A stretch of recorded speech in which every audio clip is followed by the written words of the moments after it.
አሚን መልቲሚዲያ ፕሮዳክሽን። ስጋት ወይስ በቀል? ልብ አንጠልጣይ የህይወት ታሪክ ክፍል 7። ደራሲ ሰሚራ፣ ተራኪ ረዚቃ መሐመድ።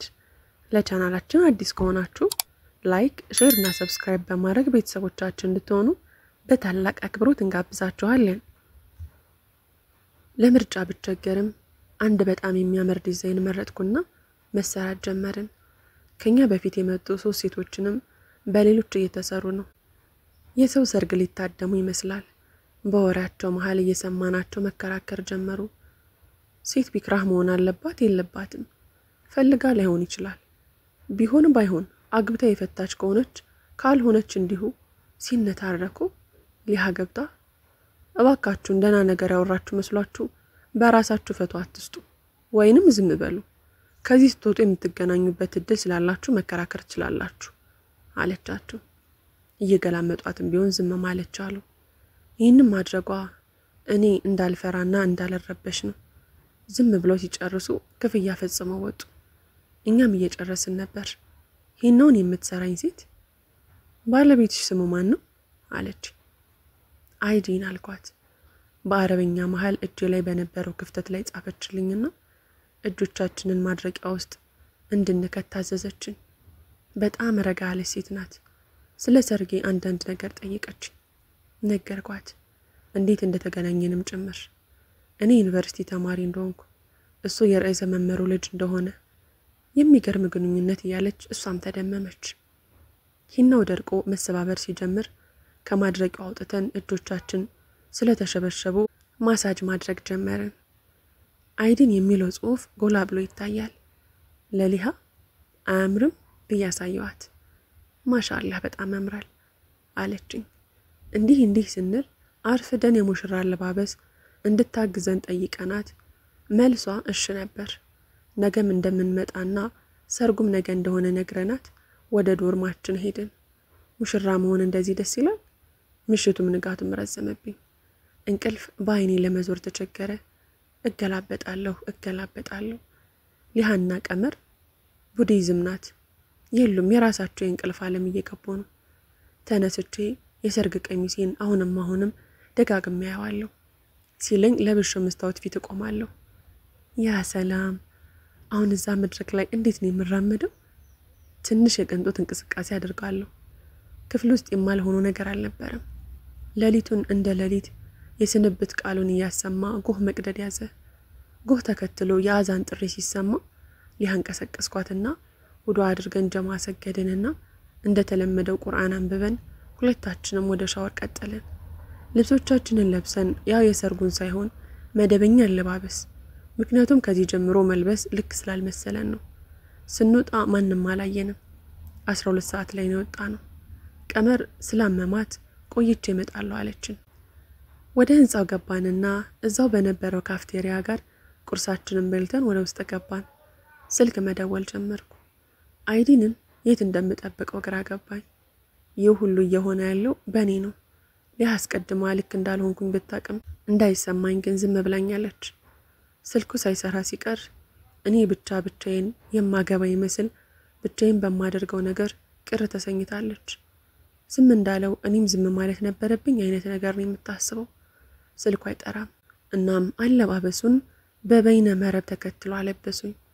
አይኔን ከመኳል ውጪ ምንም ነገር አልተቀባውም። ሊሃም እንደዛው። ግራ ተጋብተን ቁጭ አለን። እንደዛ የተጣደፍኩት ለዚህ ነው እንዴ? እንደ ሐውልት ለብሶ ለመቀመጥ ሰዓታት ይሄዳሉ። እኛም ቁልጭ ብለን አይዲንን መጠበቅ ጀመርን። የለም ቤቱን በራሱ አላውቀውም። አይኔ ሲበዛብን ጊዜ ወደ አዳራሹ እንሂድ አልኳት። ሊሃ እኔ እንዳላዝን ያልኳትን ሁሉ እሺ ትለኛለች። እኔ ደግሞ ስላልተከራከረችኝ ብቻ የማደርገው ነገር በሙሉ ልክ እየመሰለኝ ነው። ስናቆም መንገደኛው በሙሉ አይኑ በእኔ ላይ ነው። ሙሽራ ሆና እንዴት በታክሲ ትሄዳለች ይሆን? አልገባኝም። ብቻ ሄደን ስንደርስ ከታክሲ ወረድኩና ትንሽ የእግር መንገድ ስለነበረው በእግራችን መራመድ ጀመርን። አሁን ላይ ሳስበው የዛኔ ያህል አፍቃሪ ነበርኩ እንዴ እላለሁ። ውስጤ አይዲን እንደሌለ ቢነግረኝም እንኳ ስርዓት እንዲይዝ አስጠነቅቀዋለሁ። ከምንም በላይ ማፍቀር ሳይሆን የጓደኛ ማጣት የሚለው ቃል ነው። ትንሽ ያልነው መንገድ ረዘመ። እንዴ እስከምንል ድረስ አዳራሹ ራቀብኝ። ጫማዬ ከፍታ ስለነበረው ብዙ የተራመድኩበት ጊዜ እግሬ መድማት ጀምሯል። ግን አላስተዋልኩትም። ቀሚሴ ስለሸፈነው ለሊሃ ይታያትም። የአረማመዴ ፍጥነት እየገረማት ዱብ ዱብ እያለች ትከተለኛለች። በመሃል የእጅ ስልኬ ጠራ። ላይ አልፈለኩም፣ ግን ሊሃ ከቦርሳ አውጥታ ስለነበር ደወለ። ስትለኝ ቆም አልኩኝና ወደ እሷ ተመለከትኩ። አይዲን ደውላ አለችኝ። ቁና ቁና እየተነፈሰች መጀመሪያው የነበረው የተስፋ መቁረጥ ፍርሃቴ ገሸሽ እያለ ስጭኝ አልኳት። አንስታ ሰጠችኝ። ሊሃ ነኝ። እኔ ረሂቅ መሆኗን በራሱ መቀበል ይከብደኛል። ስልኩን ተቀብላኝ ለዘብ ባለ አነጋገር አናገረችው። ወደ አዳራሹ እየሄድን ነበርና እንምጣ? እሺ አሁን እንመጣለን ብላ ዘጋችሁ። ለምን እስካሁን ዝም እንዳለና ስትደውል እንዳላነሳ እንኳን አልጠየቀችውም። ድጋሚ ወደ አስፓልቱ ተጠግታ አስቆመችና እንድንገባ ጠየቀች። ቤቱ በጣም ያምራል። ግርማ ሞገሱ፣ ጸጥታው፣ ሁሉ ነገሩ። ስንገባ ከውጭ በኩል አበቦቹን ውሃ የሚያጠጡ ሰዎች ነበሩ። ረሂቅ ቀሚሷን እየጎተተች ገባች። መግቢያው ላይ ጫማችንን ስናወልቅ የረሂቅ እግር ቆስሏል። ተመለከትኩት። እንዴ ረሂቅ ምን ሆንሽ? እንዲህ እስክትሆኚ የት ነበርሽ አልኳት። እሷም ከኔ እኩል ነበር የደነገጠችው። የሆነች ደስ የምትል ሴት ተቀበለችንና ገባን። ፋሻና የቁስል ማድረቂያ ልታመጣልን ትችል እንደሆነ ጠየቅናት። አዎ ብለን ወደ ሳሎን መራችን። አይዲን ተቀምጦ ነበር። አይደለም የሙሽራ አለባበስ ቀርቶ በሹራብና በቱታ ነበር። ውስጥ ይርር አለ። ለእንደዚህ አይነት ሰው ነው የረሂቅ ልብ መምታቱ? አበሳጨኝ። እሷ ግን ምንም አልመሰላትም። መጅልሱ ላይ ተመሻሽታ ተቀመጠችና ሰላም ታቀረበችለት። መለሰላት። እሱም እኔም ከሁለቱ ራቅ ብዬ ተቀመጥኩኝ። የተቀበለችን ሴት ወተት፣ ቴምርና የቅድሙን እርዳታ መስጫ ሳጥን ይዛልን መጣች። ሳጥኑን ልቀበላት ስል አይዲን ተቀበላት።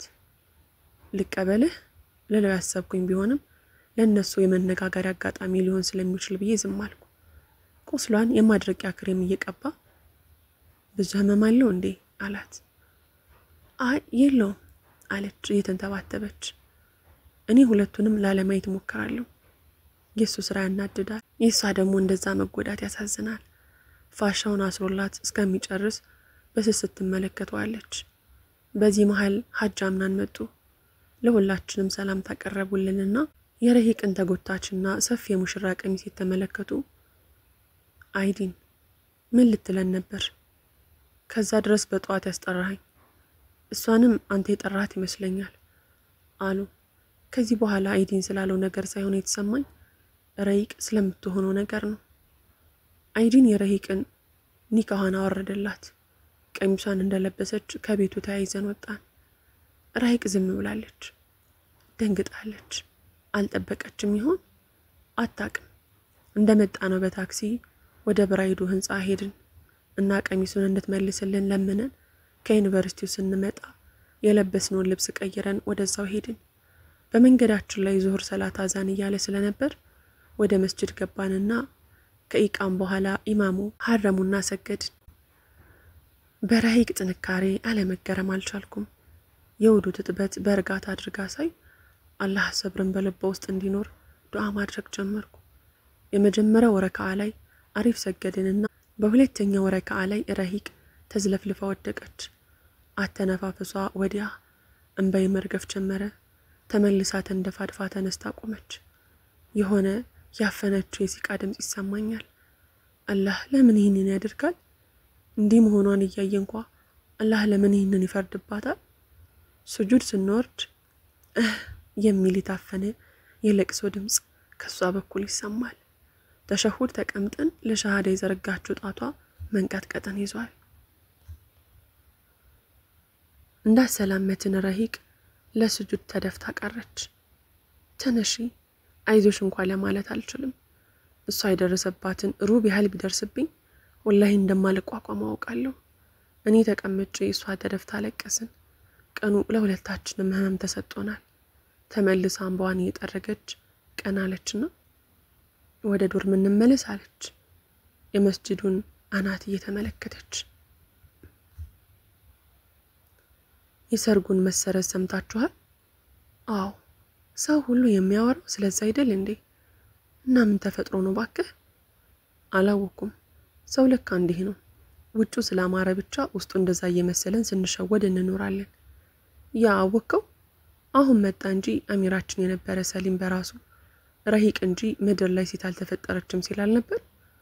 አስታወስኩ። እና ምንድነው የምትለኝ? ያ አሁን ቢክራ ስላልሆነች ነው አይዲን የተዋት። ቅዳሜ ከአቢ ጋር ሄደን ይዛኝ ነግሮኛል። ግን እኔም ጥሩ አልኩት። ምክንያቱም ምን ትሰራለታለች? የሰው ሴት እንደመቀለብ ነው። ለኔ ይህንን እንደምንም ብሎ ቢቀበላት ነገ ትንቀዋለች። ስለዚህ ትክክለኛውን ነገር ነው ያደረገው። ለዚህ ነው የተዋት። አስተግፊሩላህ በል። እሺ ከዛስ? ከዛማ በቅርቡ ሊያገባ እንደሆነ አጫወተኝ። ደስ ይላል።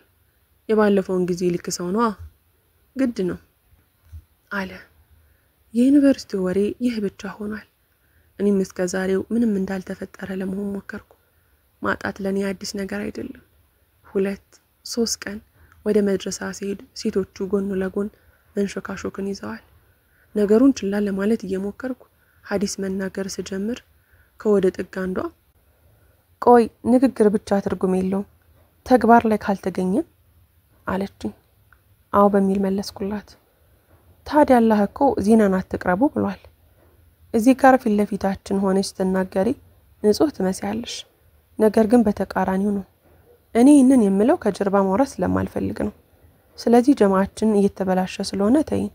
ቢያንስ ካንቺ በላይ ባናቅም ጌታችንን ግን ካንቺ በተሻለ የምንፈራው ይመስለኛል አለች። ፈገግ አልኩና መርሐባ እሄዳለሁ። ሰይድ ደግሞ ምንም አልልሽም። ለምን መሰለሽ? እኔ ላይ የደረሰው ባንቺ ላይ ይድረስ ካልኩኝ ወላሂ በጣም መጥፎ ሰው ነው የምሆነው። ነገር ግን ወሬን ሳልጨርስ ትቻት ወጣውና ብቻዬን መራመድ ጀመርኩ። እንባዬ ተሽቆደቆደ። ሊሃ ተከተለችኝ። ረሂቅ ውድ አንድ ጊዜ እንዳትከተኝ አልኳት። እርምጃዋን 2 እንኳን አላደረገችውም። ቆመች።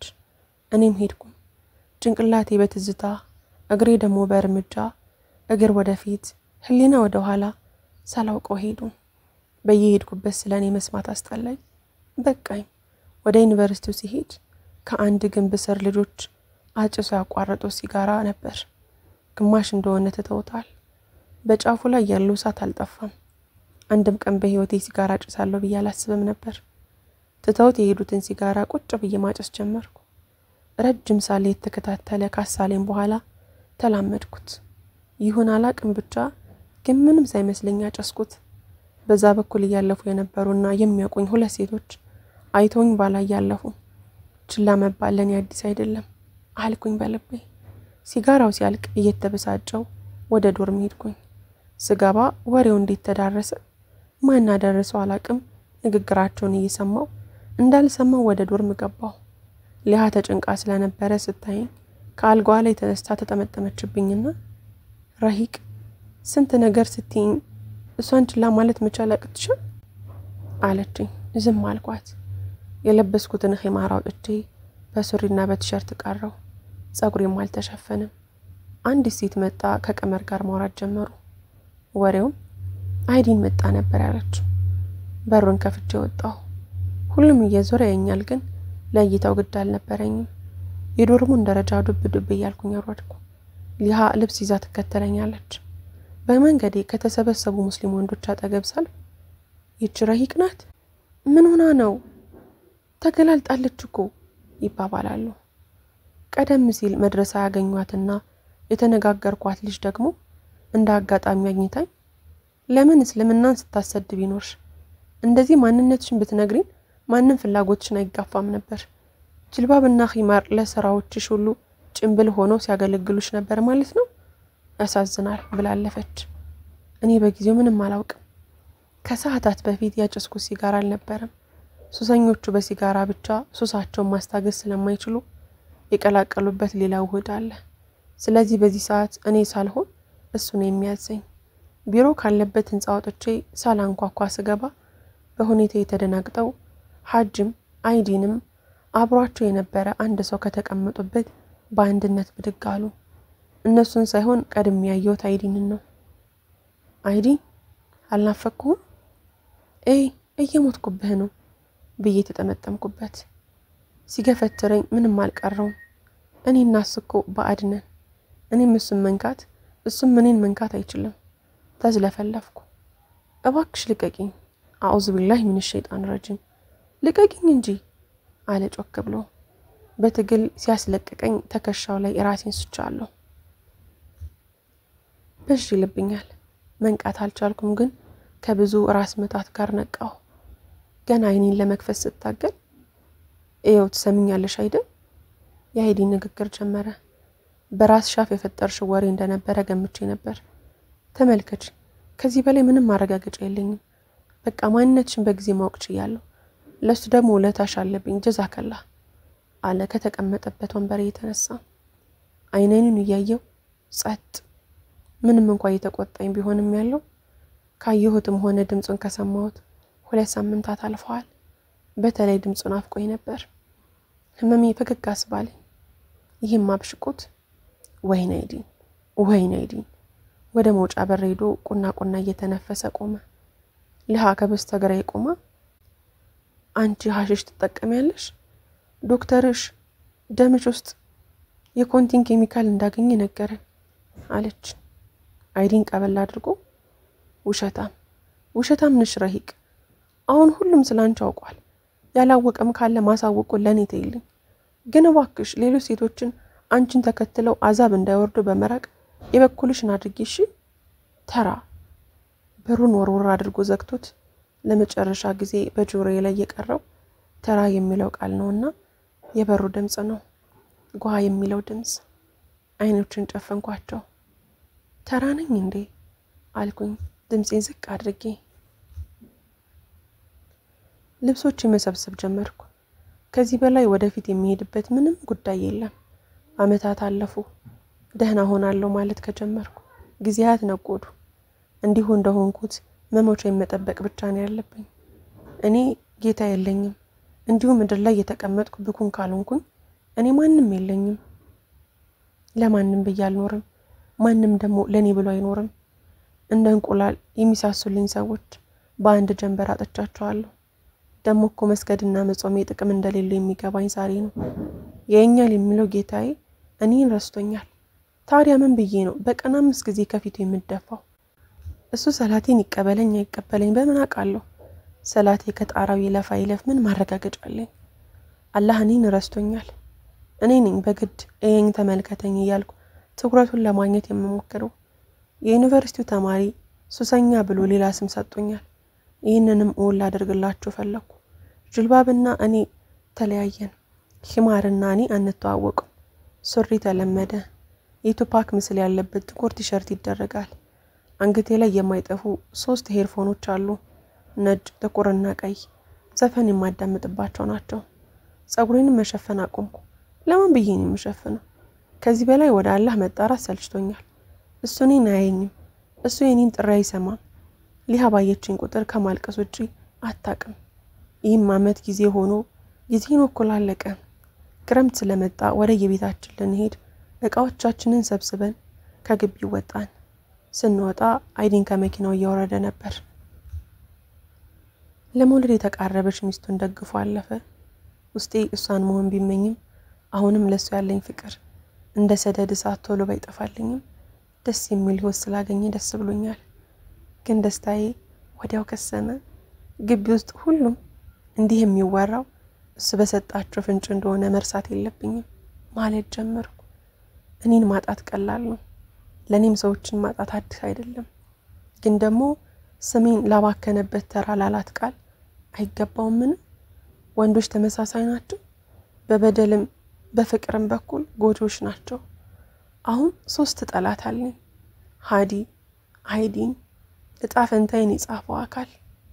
ዳይ ወደ ስራ። መንገዴን የሩጫ ያህል አፈጠንኩት። ሊሃ ተከተለችኝ። ሊሃ ወደ ቤተሰቦቿ እንሄድ ስትለኝ እሺ ብዬ ቃል ስለገባሁላት ክረምቱን ለማሳለፍ ሄድነው እሷ ጋር ነበር። የቀረን የመጨረሻ 1 አመት ብቻ ነው። ሊሃ አንድ ታላቅ ወንድም አላት። አግብቷል። 1 ልጅ አለው። በተረፈ ቤተሰባቸው ጥሩ ሁኔታ ላይ ነው ያለው። ደስ የሚል ቀረቤታና ምክክር እርስ በርስ አላቸው። ግን እናታቸው ለኔ ጥሩ እይታ የላትም። ሱሪ ስለምለብስ ይሁን ሲጀመር አሁን ላይ ማንንም አይወደኝም። እኔም ከሰው የፍቅር ምላሽ አልጠብቅም። ቀድሜ እንደማይፈልጉኝ ስለማቅ ምንድነው መለመን፣ ምንድነው አትለዩኝ ማለት፣ መቅለስለስ በጣም ያስጠላል። በተለይ ውደዱኝ፣ ፈልጉኝ፣ ስሙኝ፣ አትራቁኝ። ብቻ ከሊያ ውጪ ለኔ ሁሉም ምንም ነው። እሷ ግን ከሌላው ጋር አትወዳደርም። ባጣት ጭንቅላቴ ስራ እንደሚያቆም ያህል የሚሰማኝ፣ ከሰው ጋር በንግግር የማልግባባውን ሁሉ ከሷ ጋር በምልክት እንደምግባባ ነው የሚሰማኝ። ለኔ ልዩ ናት። ዛሬም በጋራ ከተሰጠነ መኝታ ክፍል ውስጥ ላፕቶፔን ከበይነ መረብ ጋር አገናኝቼ አንድ ነገር መፈለግ ጀመርኩ። መረጃው በጣም ውስብስብ ከመሆኑም በላይ ለማግኘት ይቸገራል። ይህንን ክረምት ደግሞ ቢያንስ አንድ ነገር ማሳካት አለብኝ ብዬ ተነስቻለሁ።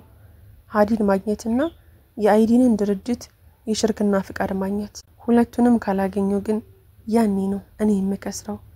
በባንክ ቁጥር ሂሳቤ ውስጥ ለአክሲዮን ወይም ለሽርክና አሊያም ለጨረታ የሚሆን ገንዘብ መኖሩን በደንብ አረጋገጥኩ። ከዛ በላይ ሊሆን የሚችል ገንዘብ አለ። ያልሸጥኩት የሪል ስቴትን ቤትም አለ።